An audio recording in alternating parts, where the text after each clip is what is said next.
바벨론으로부터 부르짖는 소리가 들리도다. 갈대아 사람의 땅에 큰 파멸의 소리가 들리도다. 이는 여호와께서 바벨론을 황폐하게 하사 그 큰 소리를 끊으심이로다. 원수는 많은 물같이 그 파도가 사나우며 그 물결은 요란한 소리를 내는도다. 곧 멸망시키는 자가 바벨론에 이르렀음이라. 그 용사들이 사로잡히고 그들의 활이 꺾이도다. 여호와는 보복의 하나님이시니 반드시 보응하시리로다. 만군의 여호와라 일컫는 왕이 이와 같이 말씀하시되, 내가 그 고관들과 지혜 있는 자들과 도백들과 태수들과 용사들을 취하게 하리니 그들이 영원히 잠들어 깨어나지 못하리라. 만군의 여호와께서 이와 같이 말씀하시니라.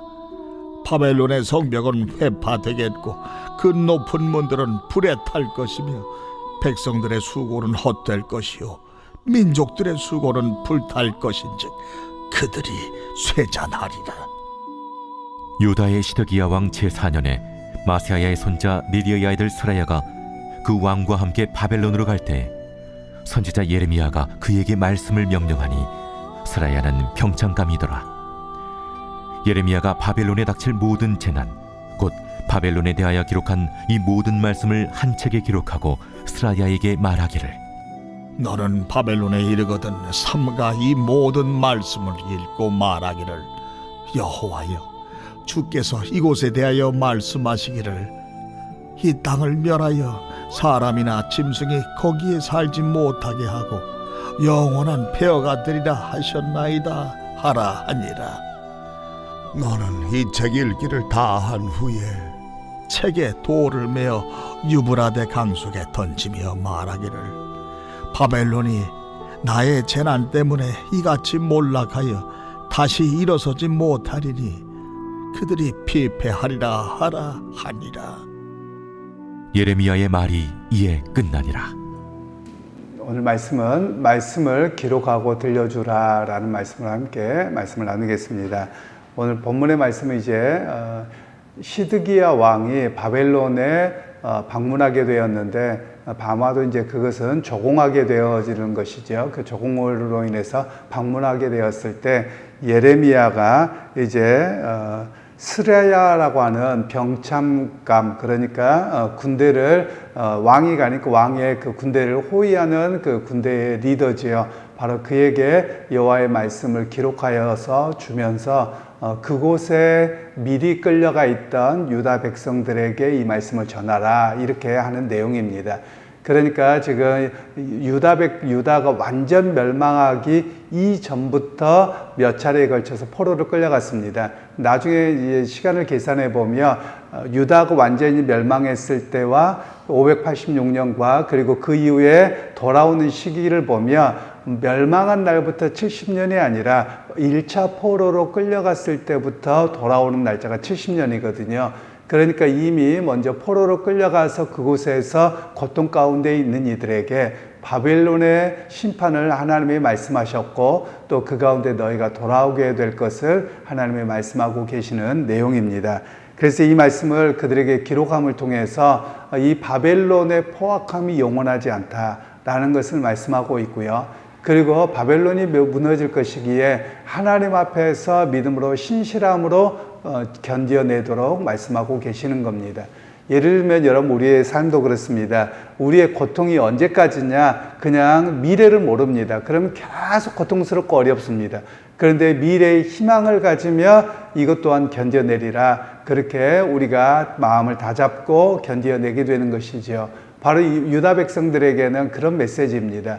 너희가 지금 포로 끌려가서 살아가고 있는 노예적인 삶이 영원한 것이 아니라 결국 그 삶은 남아있는 시간들이 있고, 그 시간에 바벨론에 대한 심판이 있어서 오히려 하나님께서 너희를 인도하시고 함께 하시는 그 희망의 약속을 잃어버리지 아니해야 된다라는 말씀이지요.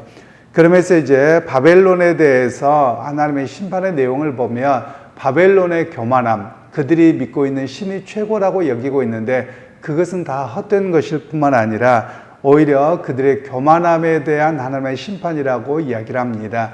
성경에서는 하나님께서 바벨론을 들어서 사용하셨는데 그들은 교만함에 취해버렸습니다. 그래서 하나님께서는 그 교만함을 꺾으신다라는 것을 말씀하고 있지요. 그런 면에서 오늘 우리에게도 이야기를 하는 것이 있습니다. 성경에서는 바벨론이라고 하는 표현을 자주 씁니다. 실제로 역사 속에서 나타난 바벨론이라는 의미도 있지만 다른 의미에서 바벨론이라는 의미는 세상의 영향을 받는 세속주의, 세상 이런 이야기를 할 때 신학적으로나 바벨론이라는 표현을 많이 씁니다. 그러니까 이 말은 뭐냐? 오늘 우리도 세상의 영향을 너무 많이 받으면 우리가 속고 있는 것이 있게 됩니다.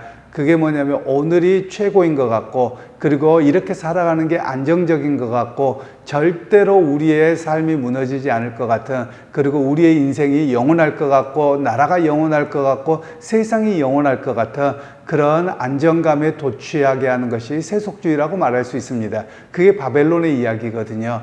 그래서 오늘 우리에게 말씀하는 것은 그 바벨론의 거짓에 속지 말도록 하는 것입니다. 실제로 학자들의 연구에 따르면 고대 바벨론과 신 바벨론이 있습니다. 고대 바벨론은 아브라함이 떠나갈 때 그때를 고대 바벨론이라고 하고요.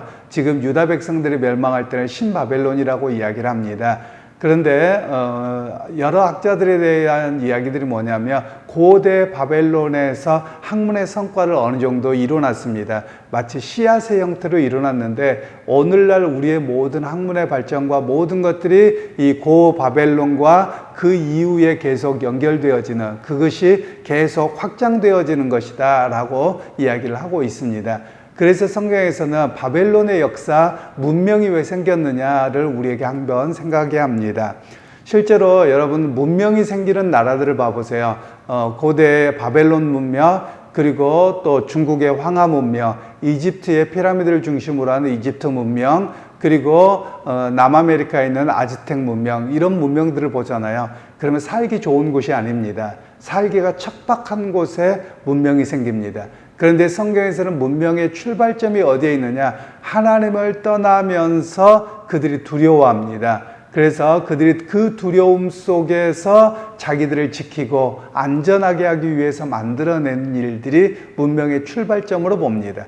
그래서 오늘 문명 자체가 나쁘다 뭐 이런 이야기를 하려고 하는 것이 아니라 문명에서 주는 메시지가 무엇이냐, 세상이 주는 메시지가 무엇이냐, 하나님 없이 살아도 우리끼리 살아도 안전하다, 괜찮다, 잘 산다, 영원하다, 이런 메시지를 주는 것이 문명의 메시지라는 겁니다. 그것이 바벨론의 메시지이기도 합니다.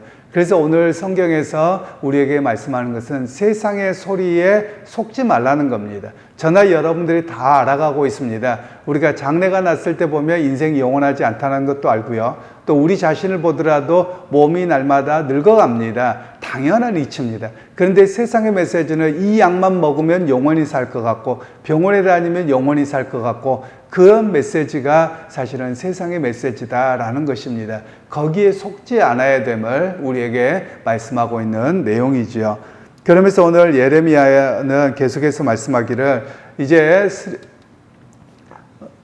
스라야에게 너가 말씀을 기록하여 가서 그것을 그대로 그곳에 포로 끌려갔던 이들에게 읽어줄 뿐만 아니라 그리고 거기에 있는 강에서 너희가 그것을 그대로 던져버리라는 겁니다. 유프라테스 강에 그것을 그대로 던져 넣으라는 거예요. 그러면 이 의미가 무엇이냐면 눈에 보여주는 어떤 행위지요. 즉 하나님의 심판이 이렇게 유프라테스 강을 자랑하고, 즉 이 바벨론 사람들은 유프라테스 강을 자랑합니다. 지금도 이라크 지역에 유프라테스 강이 있는데 이곳이 성경의 창세기에 나와 있었던 유브라데라고 하는 강의 근원으로 보기도 합니다. 그래서 그곳에서 일어났던 문명과 그곳에서 찬란하게 꽃피었던 이 바벨론에 대한 이야기가 결국은 이 유프라테스 강에 말씀이 던져져서 없어지는 것처럼 바로 너희도 그렇게 없어져 버릴 것이다, 이런 메시지를 실제로 퍼포먼스를 통해서 보여주도록 했던 그런 내용입니다.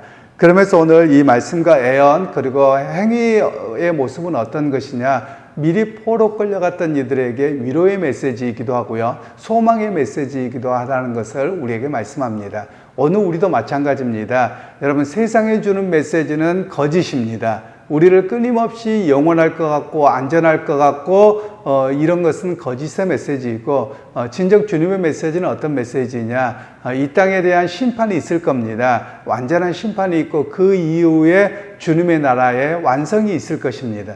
그래서 오늘 우리가 바라보는 것은 이 땅의 나라가 아니라 영원한 하나님 나라를 바라보고 주님의 완성될 그 나라를 바라보고 살아가야 되는 것이지요. 그래서 마치 유다 백성들도 마지막 날이 있을 것을 알기에 오늘의 고난과 오늘의 삶을 견디어내라는 겁니다. 오늘 우리에게도 마찬가지지요. 이 땅에서의 삶이 영원하지 않고 주님 앞에 설 날이 있기 때문에 우리에게 주어진 삶을 인내함으로 이겨내도록 우리에게 말씀하고 계시는 것입니다.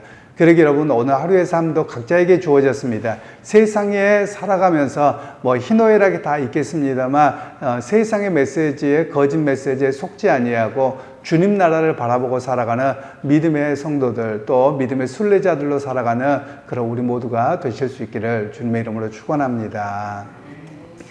하나님, 오늘 또 세상에 주는 메시지는 이 땅이 영원할 것 같고 교만함에 도취하도록 하는 그런 메시지입니다. 그러나 바벨론이 그 메시지에 속았을 때 하나님의 심판으로 무너졌던 것처럼 우리 역시 그 메시지에 속지 않게 하시고 주의 백성이기에 주의 말씀을 바라보고 주님께서 세상을 이끌어 가시는 역사를 고백하면서 믿음의 승리자들, 또 세상에 흔들리지 않는 거룩한 삶을 살아가는 우리 모두가 되게 하옵소서. 예수님의 이름으로 기도하옵나이다. 아멘.